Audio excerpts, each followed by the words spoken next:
welcome back to my channel. I like coffee with my coffee.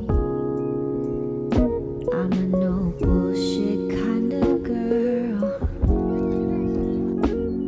No room for creamer or that vanilla stuff either. I need something real. Hi, I'm Isabel and these are the books I read in October. It is no secret that I love traveling, and part of the reason why I fell in love with reading is because it allowed me to travel the world without ever leaving my bedroom. So this month I started my travelings in India with The Windfall by Diksha Basu. The Windfall is the lucky, unusual story of Mr. and Mrs. Yah, who after 30 years of marriage move upwards from their financial situation. Yes, they moved from their small and sometimes loud apartment to their own mansion in the suburbs of East Delhi. With this premise, the Yahs believe that the second stage of their marriage is going to be live under pure bliss that money can buy. However, they are quick to realize that their rags to riches story will change the lives of their son, friends, and neighbors. I completely enjoy this story. It honestly makes you laugh a lot. Not because it's full of jokes, but because of the situations and the characters that this novel portrays that are so hilariously real. Like, we all know those people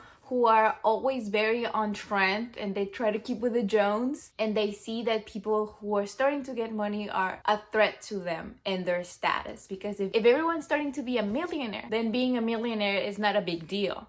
So it is very funny to read because you can see a lot of people that you know of in this story. I guess Mexican people are the same in a lot of ways to the Indian culture, and just the way that they approach the unknown with gossip and rejection and a lot of hypocrisy. They don't get the fairy tale life that they hope for. And Basu makes the point to include complex discussions about wealth, status, and how much all of it can affect our mental health. Like Mr. Jha, as a self-made man, should feel so happy about his new status and that he has earned, and this possibility that he has to provide something entirely different from his family. But it's mostly obscured by the fact that he feels like he needs to keep going and impress the neighbors and impress everyone else's, that it gives you this feeling that he was happier when he was middle class. Overall, I had a great time. I'm glad to have traveled to India with The Windfall. 4 out of 5. Very funny, very real, and very well developed characters. I went to India and New York with The Windfall because the story develops itself in both places. So I guess I didn't leave New York just yet because I read You by Caroline Kepnes. Yes, this is a novel about that Netflix show that you probably have watched already, and I'm super late for the party. You is a trip into Joe's delusional head. Joe is your regular guy who works in a bookstore and judges customers based on their purchases, who will totally dislike me because I never walk away from a good Stephen King novel. Everything changes for Joe when Guinevere Beck walks in his bookstore, and she becomes his new obsession. We see Joe following Beck and molding himself to be the perfect love interest for her, getting rid of everything and everyone that might get in between his happiness with her. And ultimately, reading You is very disturbing and creepy because it is tempting to root for Joe Goldberg, but at the same time, because he's always being like, you walked into the store, you do this and you say that, it's kind of like he is talking to you as a reader and you're like, no. I just think that it's interesting that even though we are in his head the whole time, Beck never feels like someone that I liked or that I wanted to root for or anything like that. She doesn't feel very likable as a character. Even in the earlier chapters when Joe is completely mesmerized by her. I think the fact that Beck is the ultimate failure as a dream girl without anything really special to herself. Like, she doesn't have a lot of talents or interest, and she spends the majority of her life liking the aesthetics and the idea of being a writer without actually being passionate about what she does or with a particular personality or anything redeemable as a character is is very much denied to Beck and given to Joe in certain ways. And that failure of Beck is probably the reason why this book and the show gets a lot of criticism because of how weak the female character is. I don't know, I think that is not a failure from the author, but something entirely intentional to show us how crazy Joe really is. Which I probably don't need to specify to you because we all know that he's insane. But he just creates this perfect illusion in his head of the perfect girl, the perfect romance. And as a reader, you can sometimes see behind the curtain and be like, nah, that's not her, dude. You're really stretching this out. And maybe that's not because Joe is disturbed, traumatized, and a danger to society. It's really because sometimes we confuse those illusions with real love. We usually don't murder anyone, I hope. But we tend to create versions of people that we feel attracted to without actually getting to know them very well. It's like you can see your whole relationship with a person the first time you see them. And that's probably not them, but is what you want. And I think that with Beck, Joe really wants to be seen by this type of girl. The girl who went to an Ivy League school, the girl who's doing a master's in creative writing, a girl who's maybe not well off, but with a lot of potential for going a little bit up economically and socially. Not to say that Joe is a social climber or anything like that, because he does say a lot of despicable things about people who are within that social class. But it's just that he sees this golden girl that belongs or is going towards that side, and he kind of like grabs her and say, mine. I'm no psychologist, but I just feel like he feels like he had the potential for all of these things that Beck has, and he feels entitled. Anyways, I was still very engaged with the book, even though I've watched the show multiple times, and I think that speaks highly of the author and how good she is at channelizing Joe's voice, that it feels like a guy that you have met. I'm a good guy, but girls don't seem to appreciate me, or those guys that just feel entitled to you because they deserve you. Like, okay, big recognition of the author. Because of the show, I think her name is very lost, so I'm gonna give it a 3.5. But we're not moving from the East Coast just yet. When cold weather finally came to my little corner of the world, I was already freezing my ass in New England with The Secret History by Donna Tartt. You know you miss school way too much when you just get thrilled to hear about a story of classics majors.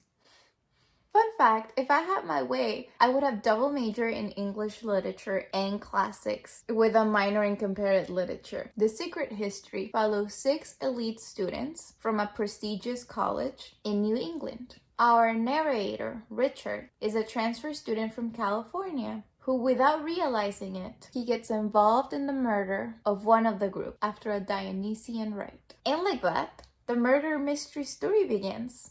I really don't know what to say about this book without spoiling anything. Maybe it's a little bit too fresh. But this book is a delight, a treasure for the academics and the non-academics out there. Bunny, Richard, Francis, Camilla, Charles, Henry. Henry.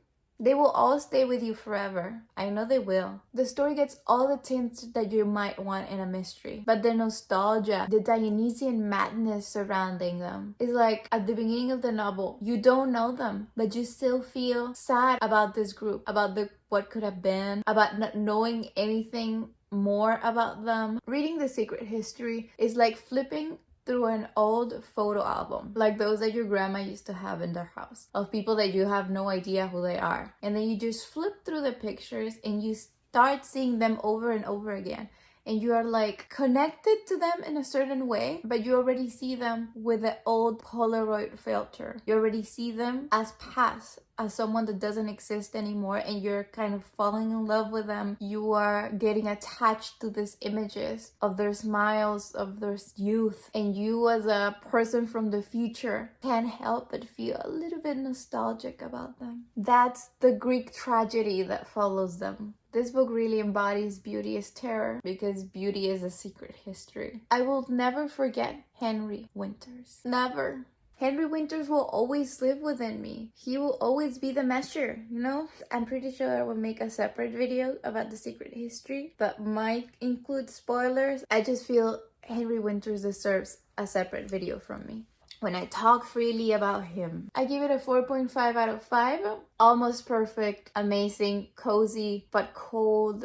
You should really make yourself a cup of tea, wrap yourself in a blanket, and read it. It's like, The Secret History is one of those books that you wanna finish. You wanna finish now. You wanna know what's happening, but at the same time, you never wanna finish it. You wish you could read a little bit of it every day for the rest of your life.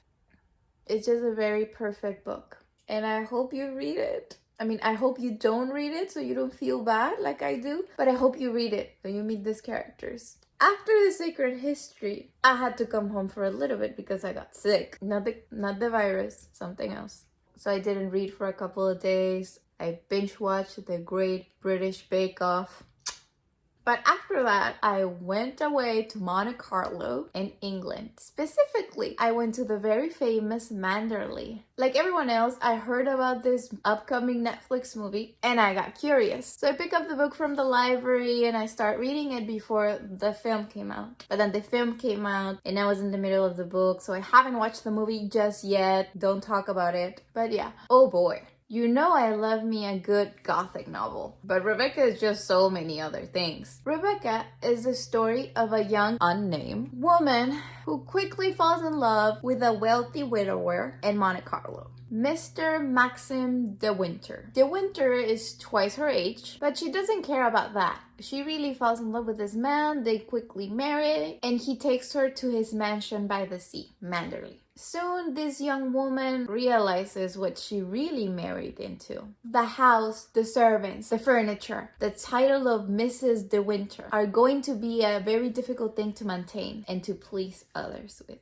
Manderley is a house that responds to Rebecca, the former Mrs. De Winter. The young bride finds herself haunted by this person. She's everywhere in the house. She feels less than because she thinks that her husband will never love her the same way that he loved Rebecca. All the servants already have the instructions of keep doing everything like she did, so they don't really respect her or see her as the lady of the house. They just see her as an imposter. She sees herself as an imposter, and just Rebecca harassed her with her memory for all the months that she is there. Moreover, the new Mrs. De Winter needs to come to terms with who Rebecca was, how she tragically died, and if she and Mr. De Winter have any chance to have a happy life together, they have to fight that particular ghost. This novel kept me on edge the whole time. I was even having nightmares about me being in Manderley. When I saw the page numbers, I was a little bit intimidated because I had just read The Secret History, which is a pretty good book, but it's also a very long book, or it feels long. But I saw Rebecca 400 and something else of pages, and I was like, okay, I guess. Dude, I couldn't stop reading it. It was amazing. So much beautiful writing that the fact that we don't have a name for a narrator, the newest Mrs. De Winter, completely stings me because her mind is just so precious. The things that she notices, the thoughts that she has are really the material for a perfect heroine. Echoing Jane Eyre on the best way possible. I'm not saying it as this book is not original because it's like Jane Eyre. Not at all. Just some moments I really got this Jane Eyre vibe without being like Jane at all, because this new Mrs. De Winter kind of likes a little bit of spine. You really want her to push the limits, but you also see that she has a lot of insecurities because of this figure of Rebecca being completely perfect. She feels like she is from another class. She can't feel her shoes. She just wants to be happy. And in those moments that give me Jane Eyre vibes were the best ones, because that's one of my favorite books. However, Rebecca really gives us a lot of plot twists that I was gasping all the time. And honestly, we just have the most vivacious antagonist while remembering that Rebecca is dead the whole time. Like, she is more alive than our narrator. I haven't watched the film yet, as I said, and I will totally tell you what I think about it when I watch it. But the presence of Rebecca in this book without being alive is so magical and scary, But I don't know if any film could ever replicate that. I'm sad that Daphne du Maurier is not more hype if this is what she can do, but I hope this new adaptation brings new readers like myself to her other novels because she was a brilliant writer. Maybe time will give her justice and 2020 is gonna bring all these new readers, as I said, but I really hope all of you appreciate her. I'll give it a 4.5, honestly. That ending is one of those cyclical novels that starts with the ending and ends with the beginning, so you read the last sentence and you have to flip the book and you need to read the first chapter all over again. And I love when a book does that. It's like the answers were here in your face, you just completely forgot about them, but I told you. You're like, I'm sorry, I forgot. So yes, 4.5. In general, I'm particularly looking forward for reading more Donna Tartt and more Daphne du Maurier, as those were the highlights of my month, I think. I liked You, but I don't think I'm gonna read the second book. Or maybe I will. I never know what I will do. My mood is very flamboyant sometimes, and you never know. But in general, October has been a great month for me in terms of quality of the books, and I already started a new book, but I didn't include it because I'm not gonna finish it before the month ends. I kind of want to take it slow, so I'll move it to the next wrap up for November. Let me know what you thought about the Halloween special. If you haven't watched it, you should. But if you already did, let me know what you thought. And if you would like more special videos for Saturdays, you can send them to me, or anything really that you want to put, you can put them in the comment section down below. Keep reading, and when you don't, follow me in my socials. They'll link down below. And I'll see you next time. Bye!